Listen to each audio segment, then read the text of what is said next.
नमस्कार.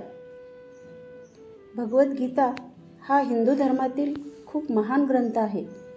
या ग्रंथामध्ये लहान वयोगटापासून मोठ्या वयोगटापर्यंत सर्वांनाच मार्गदर्शक असे तत्व सापडतात. त्यामुळे ही गीता सर्वांसाठीच उपयोगाची आहे. या भगवद्गीतेला आपण सर्वजण नवीन पद्धतीने समजून घ्यायचा प्रयत्न करूया. कधी वाटतं का की सगळं करत असताना मन काहीतरी हरवलेलं आहे? बाहेर शांतता आहे पण आत खोल युद्ध सुरू आहे. कर्तव्य माहीत आहे पण पाय पुढे पडत नाहीत. असं वाटत असेल तर गीता ही तुमच्यासाठीच आहे. आजपासून आपण सुरू करतोय एक असा प्रवास जिथं प्रत्येक श्लोक सांगेल तू कोण आहेस आणि काय करायला आलायस. ही आहे गीता जशी आहे तशी. भगवद्गीता म्हणजे हिंदू धर्माचा गाभा आहे. ती जीवन, आत्मा, कर्म आणि मोक्ष याबद्दलची गहन समज आपल्याला देते. वेद उपनिषदातील सार गीतेमध्ये अत्यंत सोप्या आणि थेट भाषेत व्यक्त केला आहे.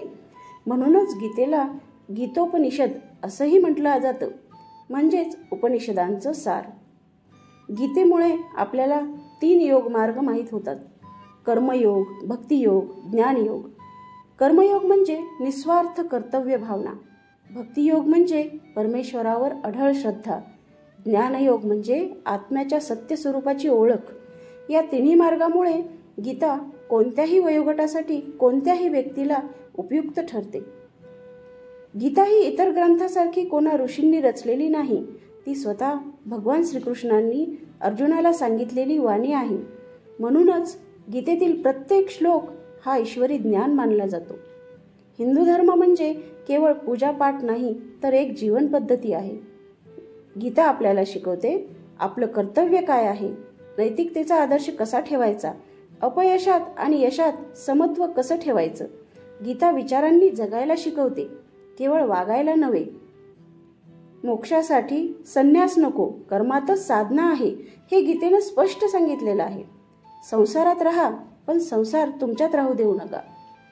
तिला संन्यास आवश्यक नाही, तिला कर्तव्य करत करत आध्यात्मिक उन्नती साधायची आहे. जरी गीता हिंदू धर्माची असली तरी तिचं तत्वज्ञान सर्व धर्मांना लागू पडतं. ती माणूस म्हणून जगण्याचा मार्ग सांगते. अहंकारापासून मुक्ती, भावनेवर संयम आणि स्वतःच्या अंतरात्म्याची ओळख गीता आपल्याला करून देते.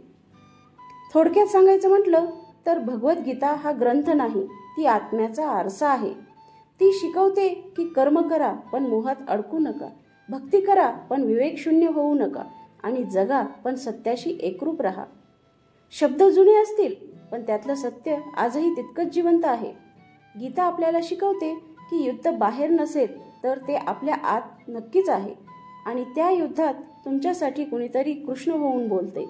फक्त ऐकण्याची तयारी हवी. ही गीता आहे जगण्यासाठी, लढण्यासाठी, स्वतःला ओळखण्यासाठी. आता सुरू होतो आपला हा आत्मिक प्रवास. जर तुम्हाला गीतेतलं हे ज्ञान भावलं असेल तर लाईक करा, शेअर करा आणि गीता जशी आहे तशी ही मालिका सबस्क्राईब करा.